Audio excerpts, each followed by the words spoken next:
Hello, hello, hello. It is me, your True Heel Phenom SP3. We are back once again with Tru Heels BTR Between the Ropes with an exclusive interview. This time I got the voice of Game Changer Wrestling, commentator, podcaster, interviewer extraordinaire, Kevin Gill, the real OG of GCW. What's going on, good brother? What up, though? What is really good, though? What is truly popping, though? And thank you for that lovely introduction, man. It's great to be here and to be chopping it up with you and the world. Absolutely, a long time coming. I've been snuck in your DMs a couple of months ago, and you saw I had Dutch Mantel approved wrestling historian. You was like, okay, I'll talk to you. Yeah, all you have to drop the name. If you drop a name like Dutch Mantel in your introductory email, you have my, you know what I'm saying, my immediate undivided attention. I love Dutch Mantel. He's a treasure to the wrestling business, and anyone that aids him in preserving the history of wrestling and putting a spotlight on it. You know what I'm saying? If there's anything I could do to support that, here I am. And we appreciate you joining us here on the channel. Of course, if you're watching this interview right now, drop a thumbs up on this video, share it with your friends, subscribe if you are new to the True Hill Heat YouTube channel, hit that bell to stay notified for all the great content here. Also got an interview up with Impact Wrestling's own Rosemary that you can also check out as well. But Kevin Gill, like I said, you are the voice of Game Changer Wrestling, one of my favorite commentators because you just bring that enthusiasm that makes you feel like, okay, this guy is a fan of what he's watching, so I'm going to be a fan of what I'm watching. So, my first question to you is, how did you become a fan of professional wrestling? Well, I was fortunate enough to grow up in Queens, New York, like a mecca of professional wrestling, if you will, going back to Madison Square Garden and all that. So just growing up in New York, it's like a wrestling town, you know what I mean? And they would run the Garden every month and stuff. So even though you weren't a fan of it yet, you were just aware of it. The results would be printed in the newspaper and they would show the results on like the news and stuff like that. So I was just aware of wrestling in those days, and I would see the magazines and stuff like wrestling magazines at the store, and you'd see all the bloody covers and everything. I'd be like, man, what the fuck is this? You know what I mean? This is so awesome. And you'd hear kids at school talking about it and all that shit. So I would like watch. Then I started to watch it here or there, like it would be on Saturday morning or whatever, and I would check it out. But then I started to just get hooked. Like I saw characters like the Wild Samoans and Lou Albano and Roddy Piper and people like that, and they just captured my imagination like only I guess only video games and music had previously. You know what I mean? It was just such a magical world, and the creativity and the violence and the larger than life characters, it just totally drew me in. And I got in at an early time and then got to witness the birthplace and the birthing and the boom of the Hulkamania period of WWE, and then watch wrestling crash, in the early '90s. And then I was into putting out records and a lot of stuff like that then. So I was doing that more. And then people smartened me up to this ECW thing that they're like, dude, you have to see this. Like, it's like made for you. It's like made for people that love wrestling, but wrestling got too far away from what they like. This is everything you like about wrestling. And I immediately went to an ECW show in '96, and I never stopped liking wrestling, and I had interviewed wrestlers and stuff like that. But like having ECW made me like now again I'm a full blown wrestling maniac. You know what I mean? And it never really stopped since then. So I credit or blame ECW a lot because I was enough out of it that I was just like a casual fan in a sense. I was like, the wrestling was so low, and it's crazy to say, like in those days, but like there was times like I was walking down the street with my girl, and you'd see on the marquee at Madison Square Garden, it would say like, wrestling tonight, and you'd be like, oh wow, I didn't even know. Let's go. And you could just walk in and buy like a ticket in the second row or whatever at face value, like it was just at a low period of interest, and the creative and characters didn't really resonate with people, or people grew out of it. You know what I'm saying? However you want to look at it. And shout out to Game Changer Wrestling sponsors Pabst Blue Ribbon for this crucial interview assist. Yes, yes. I instantly got a connection with you because I'm also a native New Yorker. I grew up in Harlem, and I know how like prevalent it is with professional wrestling, especially when I was a kid. And my Yes, mom would always get the daily news, and you would see the Slammer on yes. Sunday. So instantly, yeah, I remember Think that about that, period where my, like a wrestling column in the regular newspaper. Seeing the results, and then I'd be watching the show and see the local market promos for who was going to fight at the Garden, and then I'd be all feverishly looking at the results because I was like, oh, there's no way this guy can beat, or there's no way Backlund's going to beat this guy, or there's no way Hogan's going to beat this guy, and you're like, damn, DQ, or damn, no way, I can't Hogan won again, shit. yes, like that was people don't understand. Like before there was like the internet dirt sheets, that was the dirt sheet. The slammer Yeah, in the Daily News telling you about the like the inside track. That's how I found out about like Kevin Nash and Scott Hall leaving WWF. So like yeah, I 100% get where you're coming from. And I also connected with you because I felt like my journey as a wrestling fan really started when I started watching ECW on MSG at 1 a.m. in the morning when I was like 8 years old.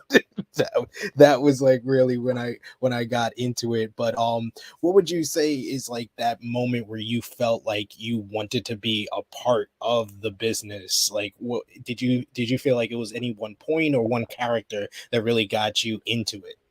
I mean, those original characters I talked about, some of them, like Lou Albano and the Samoans and Roddy Piper and everyone, Macho Man Randy Savage, everyone in that generation, like I was so into them, but I don't think I ever thought, like, I wanted to be a wrestler, but I didn't, just like you wanted to be a fireman or a pilot or whatever. Like, it didn't really seem possible or like anything that could be pursued. But I think around the ECW time, because I was running a independent record label, and then going to ECW and seeing how similar it was, like these underground independent productions and this rabid fan base, and seeing all that come together, it then kind of made me realize, oh, well, maybe I could, whether it's doing interviews or doing this or doing that, maybe there is something I could do. You know what I mean? And then I guess interviews was the start of it, and that morphed into making a video game about it, and then being a referee, and then doing booking, and then doing commentary, and then just more and more commentary. You know what I mean? And some ring announcing as needed, and working more your way interviews. working your way through the ranks. How did you get into kind of the music industry working with like the independent label? It was the same thing. I was basically just a super fan of music. It was all consuming, and at first you like the music you can access, so it was like music on the radio or whatever. But then you get into like on harder music, and that leads you to like more and more underground stuff, like the New York City punk rock and hardcore scene was usually influential to me. So then all of a sudden it goes from seeing like Anthrax play at the whatever they call it, the Paramount Theater or the Felt Forum as it used to be known, like a 2,500 person seat building, to seeing like Sick of It All play at CBGBs and stuff like that. And then you get into the underground of that, and then you're like, oh wow, there's all these cool bands in this underground, and you'd see bands and be like, man, like I can't believe this band doesn't have anything out. Like everyone knows all the songs, everyone's going crazy. Like I love this band, and they have no material released. Like something's missing here. And then you just start realizing like the DIY movement and just doing it yourself. You could just, if you see a void, you can just fill it.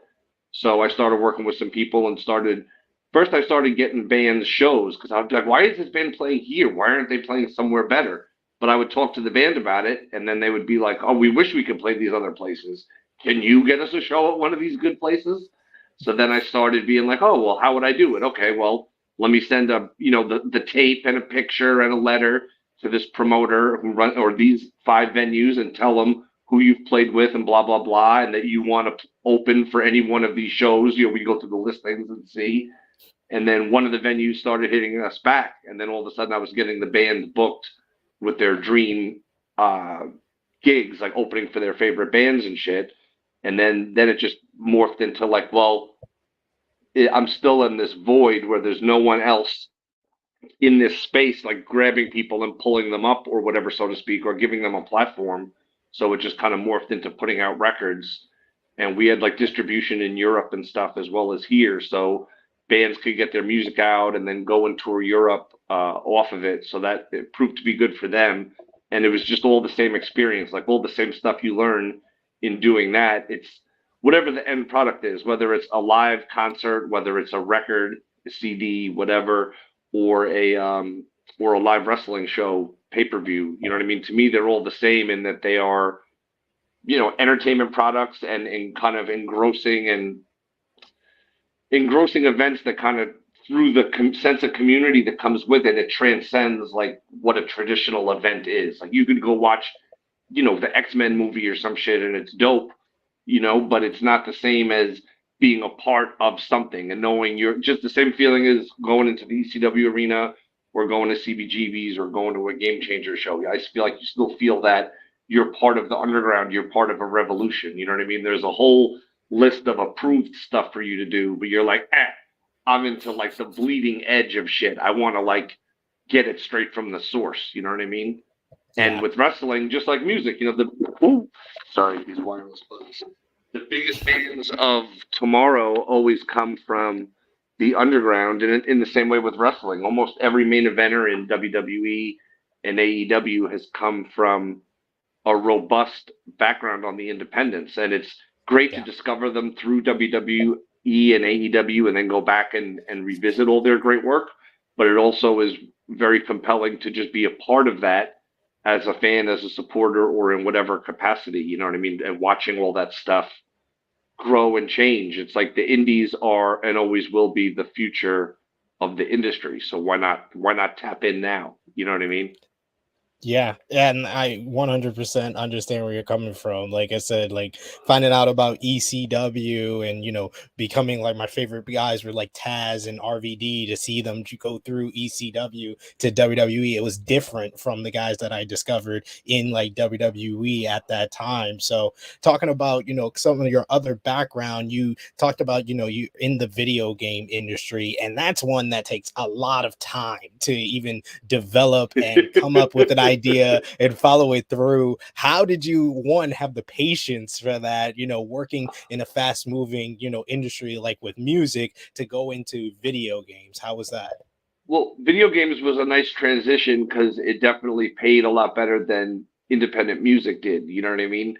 Like underground music, it's like independent wrestling. It's a much leaner business, so to speak, where video games is a colossal mega industry. And to me, it was almost like a closed industry in a way. Like right before I started working in the video game industry, I always used to say, like, I've gotten to meet or know or hang out with people from my favorite bands, people from movies, like adult film stars, like people from every comic book artist, comedians, people from every facet of business and creative. But I had never met anyone from the video game industry ever. Do you know what I mean? It was always like, who are these people? Do you know what I mean? Like, what? So just through a series of events, I ended up meeting Sam Hauser, who is the founder of Rockstar Games. And at that point, it wasn't even called Rockstar Games yet. It didn't have a name. It was just Sam Hauser was putting some people together to start what would be Rockstar Games. So it turned out through some of his past lives working at different companies, he was involved in producing that Onita VHS, that like documentary that came out in Yeah. Japan years ago. That was put out by BMG Entertainment Group, and he worked for BMG. So he was involved with Onita, and he went and spent some time with Onita. So, in other words, everyone else in the industry wants to talk to him about this or that. I'm all about like, I need these Onita stories now. You know what I mean? And it turned out when he was a kid, he would come over to the States from England and go to New York and go to CBGB's hardcore matinees and stuff sometimes. So he was equally like, oh, tell me what it was like when you saw Sick of It All. Like, were you terrified? Be honest, what happened? Like, he was all interested. So we just kind of really hit it off.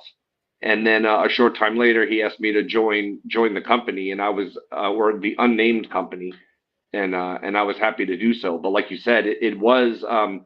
I thought that doing an independent record label where you live and work in the same space and you just go around the clock and it's like chaos and you're just trying to hold it together. You know what I mean? I thought Yeah. those days were over, but those days weren't. The days of not having any money in the bank account were over. But the days of like scrambling by the seat of your pants 24 hours a day nonstop to make stuff happen, that stayed the same or increased. You know what I mean? Because that was one thing at Rockstar. Like, yeah, you're gonna work all the time, all the time, all the time, all the time. And I think I probably would have stayed there longer if there was any sort of more breaks and stuff involved. You know what I mean? I worked Yeah. there for just under 3 years, but that's like 12 years, I would say, in regular company time. You know what I mean? But it was great. Like, I obviously have no regrets, and I got to work on so many great things there that opened up other doors for me. And the way the game came about was I had actually put together a deal for Rockstar Games to do the ECW video game.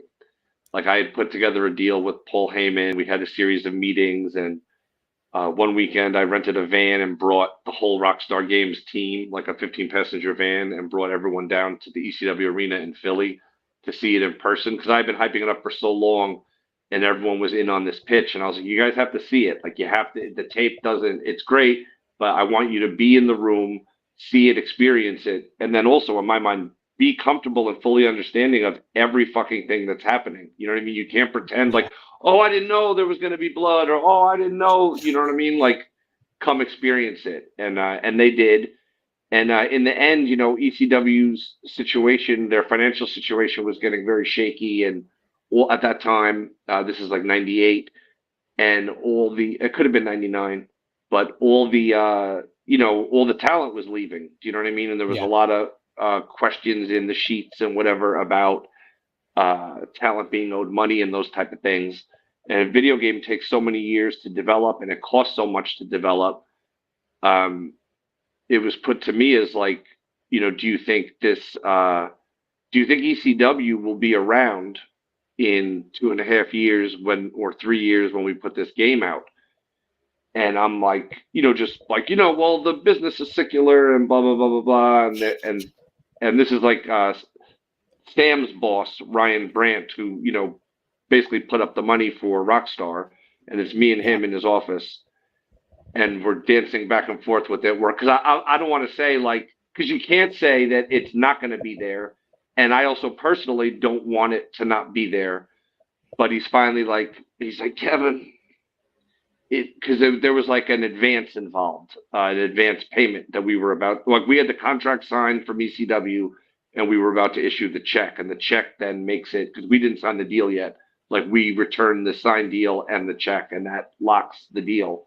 So he's finally like, if this was your $1 million right now, would you sign this check and send it to Paul? And I'm like, if it was my only $1 million, you know what I mean? Because, you know, let's be honest. Like, Yeah. if you're on a pool of $50 million, it's a good $1 million bet. If it's the only $1 million, and he's just like, if it's your only $1 million right now, would you bet everything you have that ECW will be here in 18 to 36 months when this game comes out? And I was like, oh, it breaks my heart to say it, but you know what I mean? I can't. If literally like that in this context, I couldn't I couldn't take that bet. You know what I mean? Yeah. And he's like, I really appreciate that. That takes a real man to do that. And then he had me rip up the contract, not in a bad way, but just like in Yeah. a symbolic way. And then that was it. And the funny thing was, there was a bidding war to get the ECW game. So and you know, that stuff happens behind the scenes. So they put out a public call saying, we're open to bidding and offers and suitors on our video game. We were the top suitor. We made the top offer, and we had the signed deal back. But no one, you know, publicly at the video game industry at that time, they didn't know that. Yeah. So for ECW, it like sucks. They wanted to work with us. We wanted to work with them. But it's not like we're leaving them high and dry because they just laterally step right over to the next offer, which was probably only a little bit less than ours anyway. And that was Acclaim. And I always remember Acclaim Studios. It was also a New York video game company, but they were out on Long Island. And a lot of people at the two companies know each other. And all the people from Acclaim were calling us up and like breaking our balls and being like, "Oh, like Rockstar gets everything they want, and Rockstar's so cool, but you couldn't get ECW, you couldn't get ECW, you know." And then literally less than 2 years later, I had the lawyers for Acclaim like trying to browbeat and threaten me into testifying against Paul Heyman in bankruptcy court. And they wanted me to reveal details of our negotiations, the sum of this advance, and all these things because they somehow had no proof on their own of all their own dealings. But if they could show that I offered an advance, for example, or this or that, that would like Yeah. cement their claim. And I was like, honestly, why would I do that? And the lawyer was like, because Paul Heyman is a scumbag and he's a this and he's a that. And I was like, well, I was like, I don't know about you, but Paul Heyman's like a hero of mine and an inspiration. So, I was like, I'm not testifying shit. And Yeah. he's like, well, we're going to drag you into court. We're going to subpoena you. Do you want to be dragged across the country and you want this and that? I'm like, if you need me to testify that badly, then yeah, that's what you're going to have to do. You know what I mean? And it was all just talk. They never forced, never, whatever the word is, like legally wrangled me. And then that was the end of it.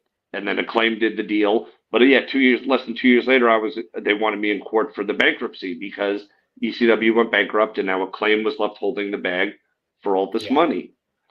So it's crazy. It's sad because I really wish I did. And sometimes I think about it like, oh, well, say if I didn't put the business first, say if I just put myself first, I would have chosen to just do the game because I still Yeah. would have had 2 years of experiences working with all those guys, and who knows what would have come of it. You know what I mean, with ECW's financial situation and stuff. But I always choose like what's best for all or what's best for the business. But then I sometimes wonder if I had just done that, maybe ECW still would have went the same way. Maybe the game would have been whatever, but I might have made career changing relationships and moves that, you know what I mean, could have maybe changed everything. I don't know. You know what I mean? But that's something I think Yeah. about sometimes. Like if I was one of these other people, I would have been like, no, ECW is definitely going to be here. Hey, Paul, let's go to Studio 54 and celebrate. You know what I mean? Not that they had Yeah. that anymore at that time, but let's go to the Cat Club. All those nightclubs he would always be pictured at. But that's such a crazy story, especially with Acclaim coming at y'all after the deal, and then Yeah, and like a few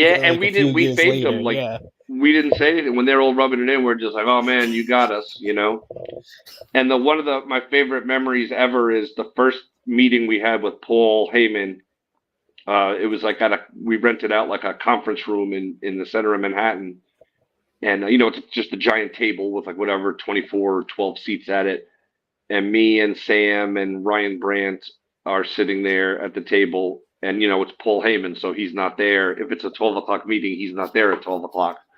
So we're sitting there, and whatever time it is, 12:10 or 12:12, you hear like the elevator door, the ding down the hall, and then you just hear as the doors open, it's like a fader on a volume switch. You just hear Paul Heyman's talking low and then talking real loud as the elevator's doors open and his voice is fully, yes, like this and that, and blah, blah, blah. Like you just hear him clear as day walking down the hallway and talking. And, okay, I've got to go. I've got a meeting and blah, blah, blah. Then he comes in, full Paul Heyman, the floor length leather jacket.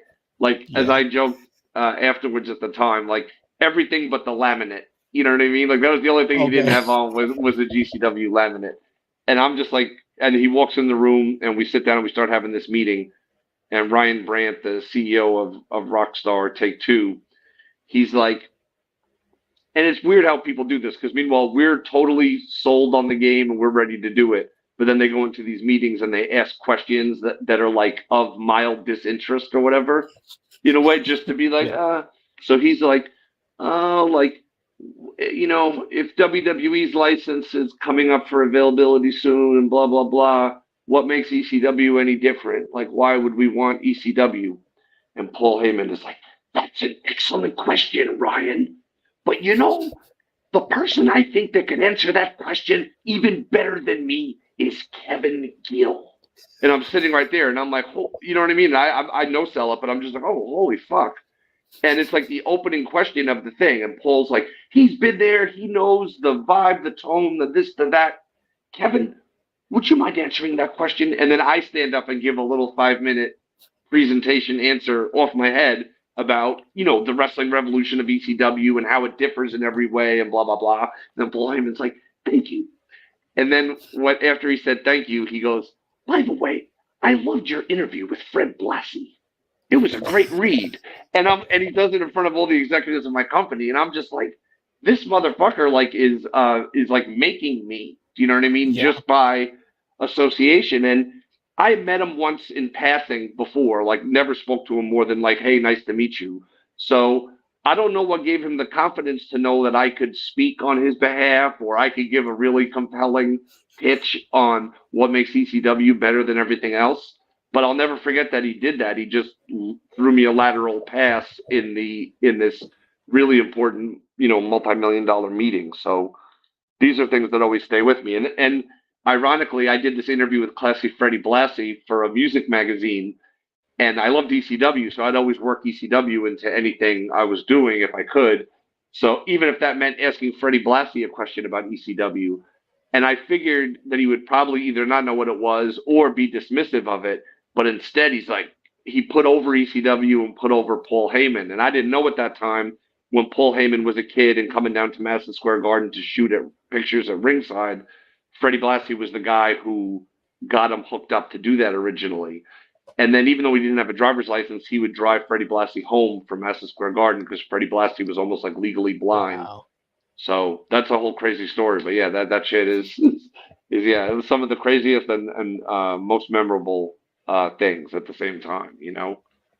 That's such a great story. I love it. And you had that connection because of that Freddie Bassie and Heyman connection there with you interviewing them. So that's awesome. So And then the like fact I know, that Paul read it somehow, like they just made, and yeah, this, you know what I mean? That all of that is just like, what? Because if you didn't blow my mind enough by tossing me the ball in your pitch meeting, you also then gave me this super extra, like what is going on here, Paul Heyman? But yeah, he'll be a god forever to me, and that's if none of the above just happened, even if I just left it to what he did with ECW. You know what I mean? yeah. Yeah, he gave you like the stamp of approval at the end by saying or talking about the interview as well. That's classic stuff right there. Yeah, So blown that, away, man. That never underestimate the value of putting other people over, man. And you could really change people's lives and careers and trajectories and everything. And some people are selfish with the rub, and some people are not selfish with the rub. But of course, you do have to choose wisely, indeed, very wisely. indeed. There's a lot of people that are quick to take, but, very slow to give. It's very, very true right there. But that was kind of like you could tell that's kind of like how you kind of catch your foot in the door with the interviews and then working so much with ECW. But what was like you said you like were a referee before you started doing commentary, you were doing ring announcing. What was the first promotion that you started like working with directly in that capacity? The first one I ever worked for was just for myself. When we did, so that whole ECW video game story was a setup to that I then left Rockstar and came out here to San Francisco to work for IDOS Interactive. And then in my first month there, I pitched them on let's make a backyard wrestling video game. And backyard wrestling at that time was this cultural phenomenon and scourge and like a almost like early internet viral thing, if you will. You know what I mean? It was everyone from Oprah Winfrey to CNN, like everyone was outraged about it. People were doing it everywhere. And you had the crossover of Mick Foley and the Hardy Boys and all these people on the top of WWE, quite frankly. WWE's using all the backyard footage to promote their. It just felt like Yeah. the perfect storm. And there's no WCW brand anymore, and now there's not going to be the ECW thing was wrapping up or almost done at that point. So um, the backyard wrestling video game, we did a 2-day tournament at the LA Convention Center during the E3 convention, and we booked a bunch of wrestlers. Some of the wrestlers from the game, like the pro wrestlers who were in the game, like M Dog Matt Cross and Madman Pondo. But then we got other like just California standouts like Super Dragon and Angel and a bunch of others. So we did a 2-day tournament at in front of a video game industry audience, like hundreds and hundreds of people crammed around this booth. And like as soon as the match, I ring announced everybody, and then as soon as the match starts, I'm standing at ringside with the mic in my hand, and it's that awkward situation where the audience is. They're not even casual wrestling fans. They're just like, there's some kind of a show. Let's watch it. And Yeah. they're just kind of like looking silently on. And I look at the person who's involved in producing the booth.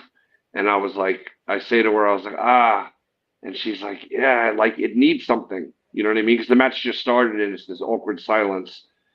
And I'm like, I was like, it's like it needs, and then she says at the same time as me, commentary. And I'm like, yeah. And she's like, can you do commentary? I'm like, I could. I was like, I didn't think we would need it, and I didn't want it to be about me. You know what I mean? Like, Yeah. ring announcing is pretty cool, but she's like, do commentary. So then I just started like, M Dog Matt Cross is straight edge and blah blah blah. So then I start putting over this and that, get a joke in, talk about what an asshole the bad guy is. That's right, boo him or whatever, and it's over the PA commentary. So I'm able to kind of loosen the inhibitions of the crowd a little bit, and then educate them as to who the people are, and then why they're doing what they're doing, and what it means, and what's on the line, and the tradition, and whatever. So we did a 2-day tournament, like spread out over two, like half-hour shows a couple of times a day type of thing. So I did commentary on those over the PA, and I was very, very pleased with myself. I had only done commentary before, like fucking around. Like if I went to a show, I would sit with my friends and do commentary. Yeah. You know what I mean? But I wouldn't do it for, in a microphone. So doing that was fun, but I still had a lot of video game work to do. So it wasn't like I could go try to do more wrestling commentary. But from working on the game so much, and we were doing like press events and voiceover sessions and all these different things, and I was working with all the talent on that. So two of the guys in the game were the Insane Clown Posse, and we would talk a lot about wrestling and watch a lot of wrestling together at that time. And then they invited me to be a referee for they had this big show coming up in the Chicago area, and they asked me if I would come be their ref. And I was like, oh my God, you know what I mean? I can't believe it. Like that's because like I'm not going to wrestle. So it's like, that's, what you can't get any more like inside the ring than that. Like, Exactly. holy fuck. So I just started studying a lot more tape of refs. Like for weeks, I just studied, like Tommy Young, the referee from back in the day, and Bill Alfonso, and I would study the different refs and the different territories, because like a WWF ref would behave somewhat differently than a Mid-Atlantic or WCW referee and a Japanese referee. And I was trying to figure out like what are the subtleties, what's important, what should I do as a ref, you know what I mean? And then it was like a trial by fire. I got to like Vampiro and the ICP guys for a couple of hours. We were at a bar, and they were showing me how to lock up and things like that. But that was the extent of my training. Like I did a bunch of locking up with Vampiro and ICP in a bar, and then and studying tape. And then I just started reffing, and I got to work a lot with Vampiro, and a lot of, everyone from like Roddy Piper, Hall and Nash, Waltman, Tito Santana, Greg the Hammer Valentine, Raven. I could probably list like a dozen more, you know what I mean? Or more than that. And it was incredible, the learning experience, and just being respectful and knowing, when to say something and when to act and when to just shut the fuck up because the gods are talking, you know what I mean? And a lot of people don't know how to do that, and they especially don't know the when it's time to do something part. You know what I mean? So when I would see a fan attacking one of the wrestlers, or I would see that Kevin Nash just came back from his match and there's no chair for him anymore in the dressing room, but I'm sitting in a chair. So in other words, instantly then I don't have a chair anymore because I'm giving my chair to Kevin Nash. And then he's like impressed, but is like, no, brother, please, you don't have to do that. And then I'm like, no, brother, please take my chair. I'll go get one across the way. And then later that night, he's like, you did the right thing, brother. But he was like, no. But he's like, that's respect. He's like, that is respect. You demonstrated respect, and you didn't do it for the pop, or you didn't do it. Someone didn't have to ask you to do it. You know what I mean? Like, you respected the business. And I was like, man, that's like great kudos from Kevin Nash. You know what I mean? One of the greatest minds in wrestling ever. Seriously. And I know you've told the story a couple of times on commentary how you got your nickname OG from Rikishi. So tell us a little bit about that story, getting that signature, that stamp of approval from one of the WWE Hall of Famers. Yeah, man. So as I said, growing up, the Wild Samoans were among my first teams or characters, wrestlers that capture my imagination. And then, of course, there's no shortage of characters in the Samoan universe. You know what I mean? So Yeah. as soon as you find out about Afa and Sika, before long, here comes Samoan number three, and then you learn the Tonga kid isn't from Tonga. He's also part of the Samoan family, and on and on and on up to today till The Rock and all that, and Rikishi and everyone in the crew. So I always have a big reverence in my heart for any part of the Samoan culture and contributions to wrestling. So Rikishi Fatu has a great school in Los Angeles called Knox Pro Wrestling that he founded it with the Black Pearl, who's also a member of the Anoa'i family, and Gangrel David Heath. Gangrel is now in Florida doing stuff, but Rikishi and Pearl still have the school. They all trained Rusev or Yeah. Miro, as he's known now, and a bunch of other outstanding people. But at that time, Rikishi was running shows, and I had crossed paths with him a couple of times on independent shows in the area and stuff. And he just seemed to always hit it off with me. He was, and I'm just in awe of him. And he was always very, very kind to me and cool, and then he was doing shows at his school, and some up here too. So he was running like a little loop. And one of the people who worked for him hit me up and was like, "Oh, Keish wants to bring you in to do this and that. Like, what do you think your character should be to do like a hosting and commentary type of stuff?" And I forget what I proposed, but it was just some basic thing. And they're like, yeah, that sounds cool, but Rikishi says you're the OG. You know what I mean? So that's who you are. That's the tone. Maybe he told me that when I got there, but either way, it was like, yeah, whatever you wrote, whatever. You know what I mean? You're the OG. You know what I mean? And blah blah blah. And then he just started he always says the letters. You know what I mean? Or just calls me OG or OG Kevin Gill or Oos. But right then he started calling me that, and he's like, "That's your name." And I'm like, "All right, great." So I did a few different interview things. I did an interview with him in the crowd that night and a few other like little segments. And they did 2 days of taping.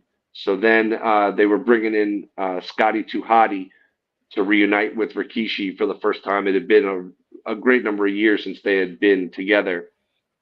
So they're walking through the layout of the show, like the pre-production meeting, and I'm just sitting there quietly listening.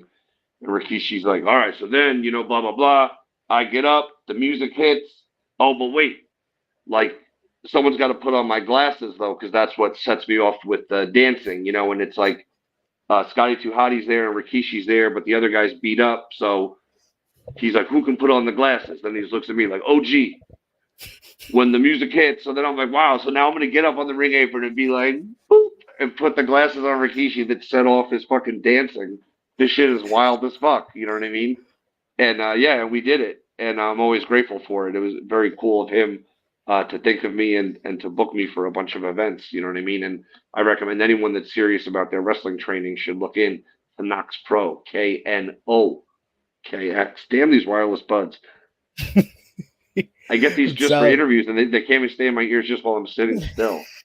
I always have to do like a check for that, like check, like make sure I'm Right, good. like the slightest But movement.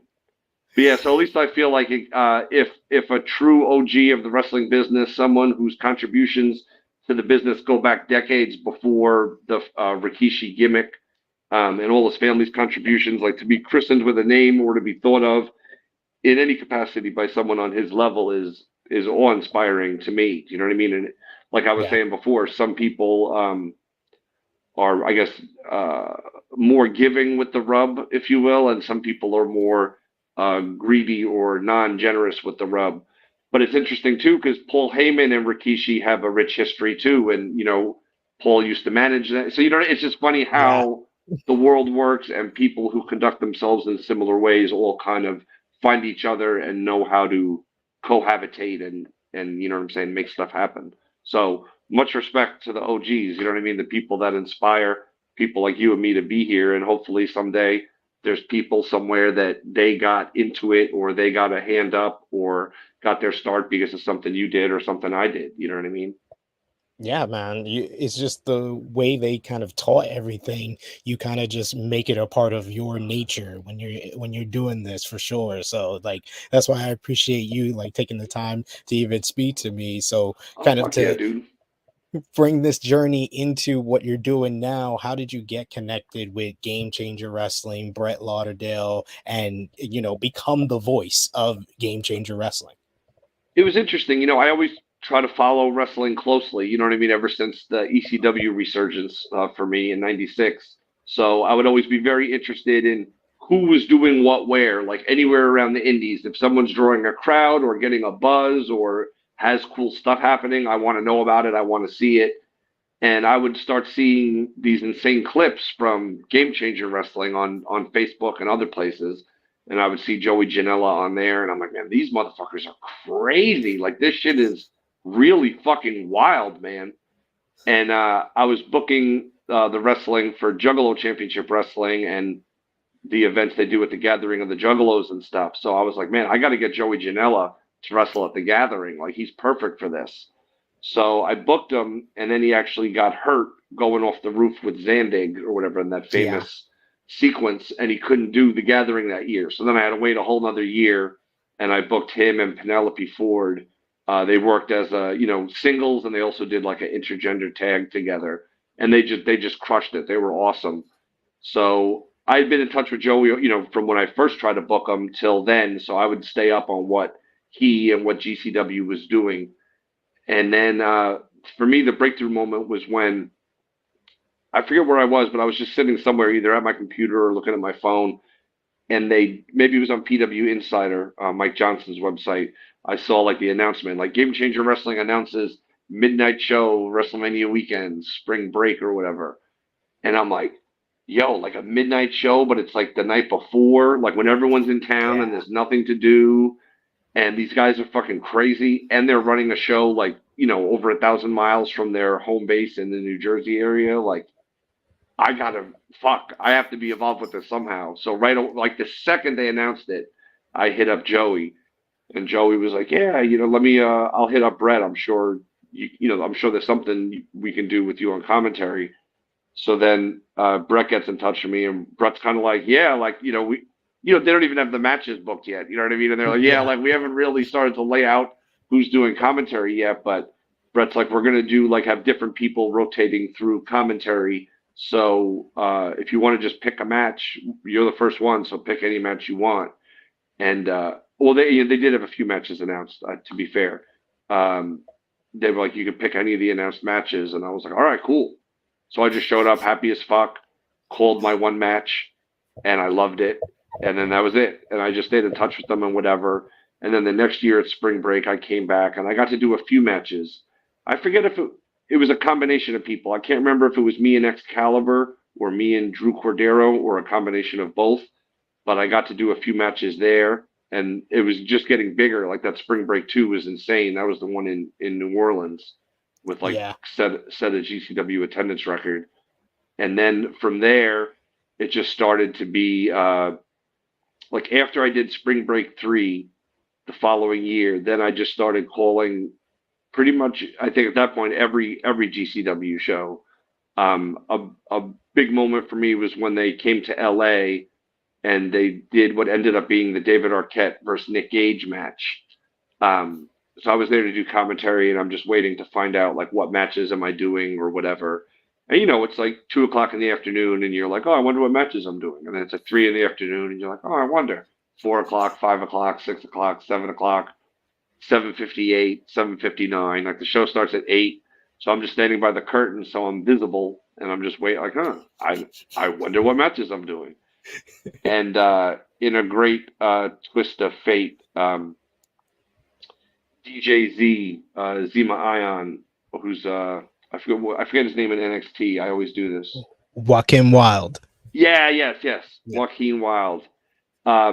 He was wrestling on the show. Ironically, in the opening match, it's him versus great fucking Sasuke. So I'm just standing there at the curtain, and he just walks up to Brett and goes, "Hey Brett, can KG call my match?" And Brett's like, "Oh, you want him to?" Like, well, I mean, let's cut to the chase, Brett. He just asked you if I could, but he's like, "Oh, you want him to?" And what? And DJ Z's like, "Yeah, like he knows my stuff and blah blah blah. Like that would be cool." And Brett's like, "All right, KG." And then like the first person's music starts playing, and he's like, "All right, go do this match, and then we'll have other people come out to join you, and then you'll come back, and we'll just keep rotating. So I go out and I do a big intro of like, I'm just part of the commentary team, and we're gonna have a whole plethora of voices lending insight and whatever, but let's fucking go, you know? And then nobody came out. So I'm like, all right. So then I do the second match, and then nobody came out. And then I did the third match, and I just kept calling the show. And I think Sean from the Hot Tub came out and did one match, but then that was it. There was no other commentator. No one replaced me. No one joined me. And I basically, like Joey Styles did, I got to call the whole show myself, including the Nick Gage, David Arquette main event, which went crazy. Like, that shit is fucking insane. And that to me was like a breakthrough moment for me in GCW, because then I felt like, oh wow, like I guess they have other people they could be sending, but they're not sending them, so that must mean I'm doing good, because they left me out here to do the entire fucking show. And people will say this or that, but it's like 7:59. Like, what matches am I calling? You know what I mean? And then the music plays, and it's like, call these ones. Like, you know what I'm saying? That to me is part of the art of the game. You know what I mean? And you said it in the intro about the excitement and being a fan and stuff. I'm definitely a fan, and the excitement is real. I'm watching the best wrestlers on the fucking planet in front of these wildly explosive and passionate fans, and everyone's doing everything at the highest level. And I just love being able to like be a sprinkle on like the giant dinner plate sized donut that is an amazing GCW wrestling show, or any super top tier indie of now, I guess, which there are a few.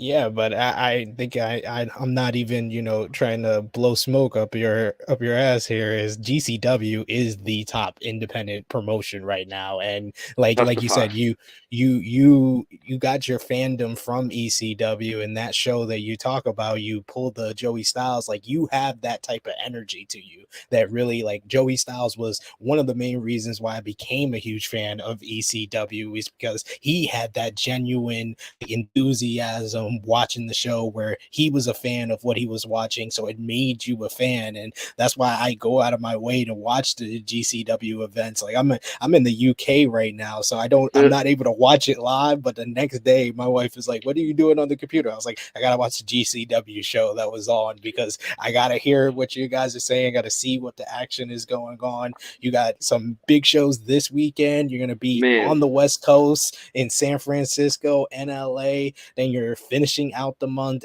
for StarCast. Like, how is it kind of your preparation for the rest of the month, which is a huge month for you? It's just crazy, man. Yeah, we're doing the, like you said, we have Los Angeles this coming Friday live on Fight TV, and then this Sunday in San Francisco also live on Fight TV. Just dream matches out the yin yang. You know what I mean? It's like the same old thing, in that it's all the best wrestlers having the most mind blowing matches that'll be gift and celebrated, and then somewhere someone will be crotchety and mad that all these people are having this much fun and literally changing the parameters of the game. So between that and Starcast, man, it's hard to even. I don't even know. You know what I mean? All I can do is just try to watch some matches of the people involved, and watch some of the recent GCW shows back, and then just tune in, channel in, tap into that energy that's present. That's something, you know what I mean? Like, you can't fake passion, and you can't manufacture sincerity. Do you know what I mean? And a lot of people like wrestling. Do you know what I mean? And a lot of people, or some people, they almost have to pretend, or their choice is to pretend, or whatever it is. And it's not the same when you're pretending to be excited, and then just, I don't know, it's not the same as just that organic connection. One of my favorite moments, too, with GCW is right before the show at Hammerstein Ballroom. And, you know, in addition to being on Fight TV, that was also on traditional over the air pay-per-view or whatever it is. Yeah. And I went outside the show like a little bit before doors opened, and everyone's lined up to come inside. And GCW has a Patreon, so I came out to let the Patreon, or the patrons, in first. And one of them stopped me and was like, KG, like, I know you're busy, but I have to ask you something, man. And I have to ask you, please be honest with me. And I'm like, oh no, like, what's about to happen now? And he's like, you know, I heard people saying online that because the show is on traditional over the air pay-per-view, that you're not going to be able to do what you normally do. You're not going to be able to curse. You're not going to be able to do any of that. Like, please tell me but that's not the case. And I'm just like, fuck that bullshit. I was like, there is no restrictions. There's been no meeting. There's no guideline. You know what I mean? There just is. So he was like, thank you so much. He's like, I already bought the pay-per-view. I'm going to watch it as soon as we get back. But I just wanted to know up front or whatever. I'm like, okay, it's flattering that you think of me as you're online for the most anticipated show of the year. You know what I mean? But like I said, I'm glad it's like a lot goes into it from all people. And I'm glad to just contribute my little seasoning. You know what I mean? And try to Yeah. make great stuff even greater, hot things even a little hotter, you know what I mean? And just call it like I see it. Love what you do, man. And I was there live for the World on GCW, and I went with like friends that were like new to GCW, and they got the energy, they got the vibe into it. I had my homegirl that I do the Tru Heel Heat podcast with, Miss Chrissy Love, was just rocking out to theme songs, and like the whole energy there. It's very much like ECW. It's a revolution you guys have inspired, and it's making new fans of independent wrestling, which is something that kind of, when I was a teenager and I was falling out of love with like the mainstream, it was independent wrestling that brought me back, and GCW has recaptured that. Fuck yeah, man. So just like ECW did, now GCW does, and great fans like you along for the ride that take your fandom and transcend it into other things where you've created a platform where people can share stories and experiences and fans can consume this content, and you know what I mean? Yeah. It's all giving back in a positive spirit, you know what I mean? And it's like I applaud it, you know what I mean? I always love that. With music, there was always a room full of people that loved the bands, but I would always have extra love for the people that then showed up with a camera and took the pictures so that it could be documented. The people that wrote the Yeah. magazine about it. You know what I'm saying? Like, because all those people picking up a tool or creating output derivative of this or based on everything that's going on around them, that documents this shit forever. You know what I mean? So, Yeah. fucking tip of the paps for that. Thank you sincerely. No, thank you. Thank you for what you do. Thank you for being on here and talking about kind of your journey throughout wrestling. Would love to get you back on like our main podcast and everything, but please let the people know where they can find you, where they can support GCW on Patreon, Fight TV, all the great things you're doing. This is your spotlight moment here. Sure. Well, thank you again for your time and for everyone who tuned in to watch this. I'm on Twitter at OG Kevin Gill, which you can basically see down in the left hand corner there. Same name on Instagram and Facebook. And Game Changer Wrestling, of course, you can find them on all social media platforms. They do not have an official website, but they do have a Patreon. Patreon.com/Game Changer Wrestling. Fans there get exclusive first access to live event tickets. They get a plethora of exclusive podcasts, including one hosted by me called the Official GCW Podcast with myself and Brett Lauderdale. This monthly like loot drops, crate drops, all kinds of cool shit. Check it out if you can. Shout out to our friends at GCW Merch and GCW Travel, essential components to your full GCW experience. And let's see, what else? I have a Twitch channel that I haven't used in a while, but I'll probably be back on it sooner than later. I think I'm just Kevin Gill on there, twitch.com/Kevin Gill. And of course, a huge, huge shout out. I have a Pro Wrestling Tees store as well. And Let's a huge go. shout out to my friends over at Real Kind Meds, at Real Kind Meds 421 on your Twitter machine. They also have an Instagram. Check them out. Look at the pictures. Slide into their DMs, and I think you will very much enjoy the experience from Real Kind Meds. They're very kind and they're very real. Love the plugs, love it all. Definitely support OG Kevin Gill. Thank you so much for joining us on Tru Heels BTR Between the Ropes. Like this video, share it with your friends, subscribe if you are new. And until next time, it is me, your Tru Heel Phenom SP3, and we will see you next time.